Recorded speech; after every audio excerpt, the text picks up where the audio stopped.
What do you want to be when you grow up, Olivia? An astronaut. I want to be a fashion designer. A basketball player. I want to be an actor. A doctor. A teacher. A chef. An artist. What do you want to be when you grow up? A mermaid. Do you know what a computer programmer is? Yeah, no. No.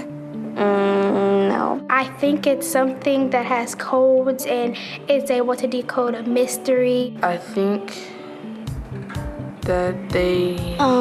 Wait, what? Computer programmer? No. Nowadays, just about everything requires some form of programming. So, what is it? Programming is basically explaining to a computer what you want it to do for you. When you're programming, you're teaching possibly the stupidest thing in the entire universe, a computer, how to do something. Programming is one of the only things in the world that you can do where you can sit down and just make something completely new from scratch, whatever you want. It's really not unlike kind of playing an instrument or something, or playing a sport. It starts out being very intimidating, but you kind of get the hang of it over time. Coding is something that can be learned, and I know it can be intimidating. A lot of things are intimidating, but what isn't? A lot of the coding that people do is actually fairly simple. It's more about the process of breaking down problems than, sort of coming up with complicated algorithms as people traditionally think about it. Well, if it's fairly simple, why aren't there more of us doing it?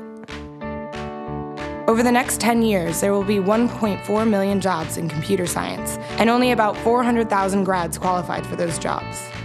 That's a shortage of 1 million people. So, how do you start?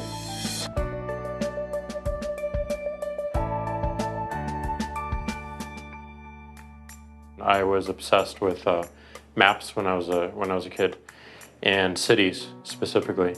So I taught myself how to program. I had a very clear goal of what I wanted to do, which is to see a map of the city on my screen and play with it. Put things on the map, move things around the map. See what was happening in the city, how it worked, how it lived, how it breathed. The best early thing was actually using software to decide when the classes in my school would meet, and that put me in a position to decide which girls were in my class.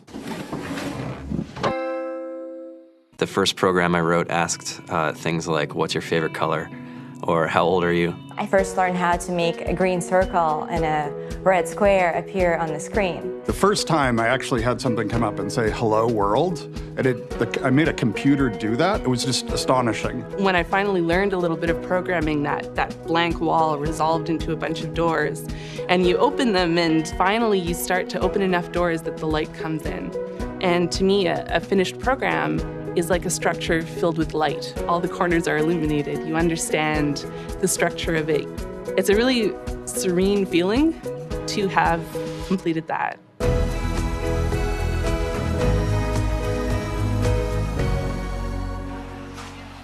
It took me some time to realize that creating things with your hands or creating code, creating programs, is just a different way to express creativity. I think right now there's a big emergence of the culture of making. People who make their own scarves and hats, people who write their own apps. Now it's just limited by your imagination and sort of what kinds of ideas what kind of understanding can you build into the computer so that it can do these things that were previously impossible.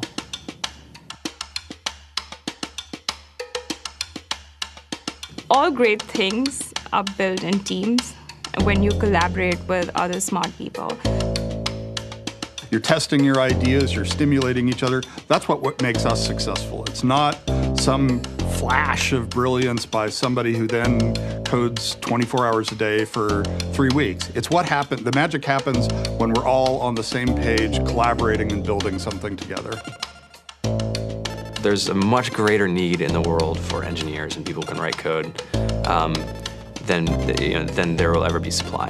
And so we all live these very charmed lives. To get the very best people, we try to make the office as awesome as possible.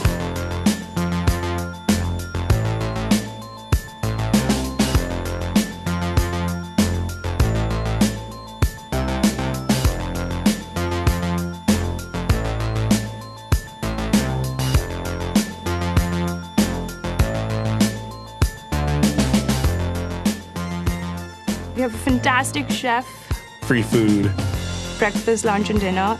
free laundry, snacks, even places to play and video games and scooters. There's all these kind of interesting things around the office and places where people can play or relax or go to think or play music or be creative. I went on the Bureau of Labor Statistics for the United States, and there's about a third of the pie that's all the things you would expect. It's, they're working in the government, they're working in typical technology jobs. But then, like, the rest of the pie, and it was the majority of the pie, just split down into these little teeny slices of every industry imaginable. And what it is, computers are everywhere. You want to work in agriculture? Do you want to work in entertainment? Do you want to work in manufacturing? It's just all over.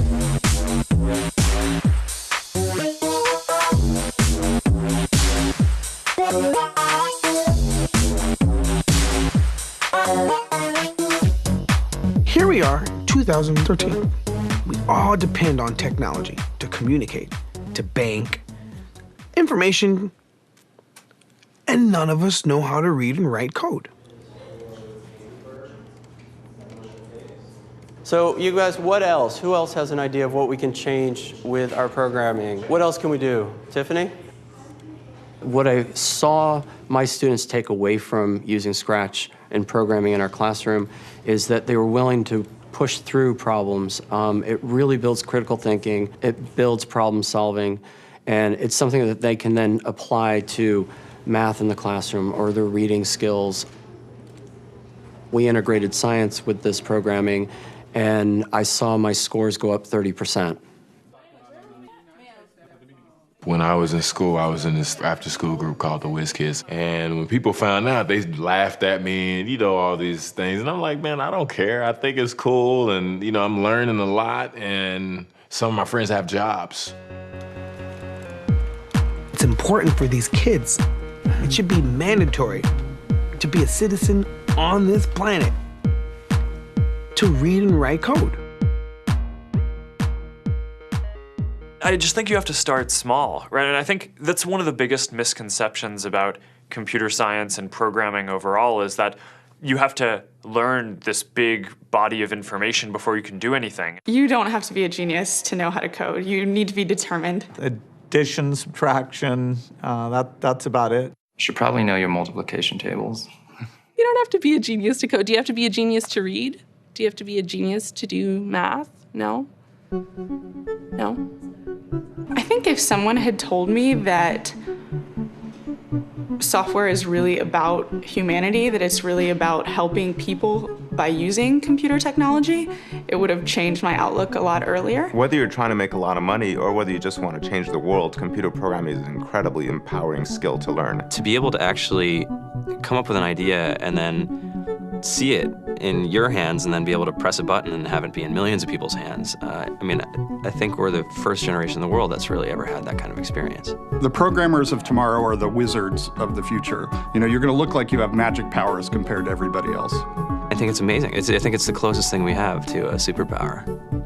Great coders are today's rock stars. That's it.